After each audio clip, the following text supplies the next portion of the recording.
Hello mga Frenny! For today's video, papasyal kami ng boyfriend ko dito sa Mid-Valley. Na-surprise nga pala ako sa kanya kasi binilan niya ako ng bag na guess. Hindi ko na-expect na bibilan niya ako ng bag. Pero salamat mahal, thank you. At pagkatapos nun, nanood kami ng sine ng aking mahal. Tingnan nyo, ito po yung sinihan dito sa Malaysia. Parang sa Pilipinas lang din. Ayan, may mga number siya.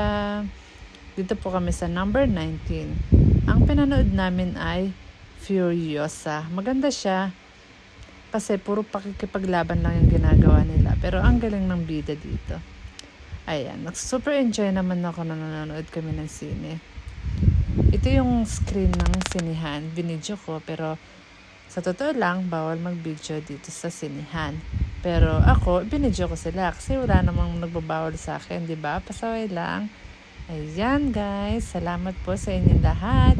Eto, picture po kami ni Reggie dito sa labas. At ako din, yan, selfie pag may time. Siyempre, pagkatapos naming manood ng sine, mag-shopping, kumain naman kami dito sa favorite naming kinakainan dito sa Mid-Valley.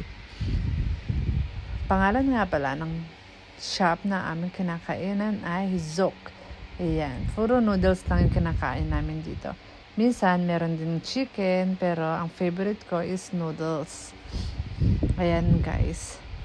Ito yung second day na celebration ng aking birthday. Sinurprise ako ng boyfriend ko.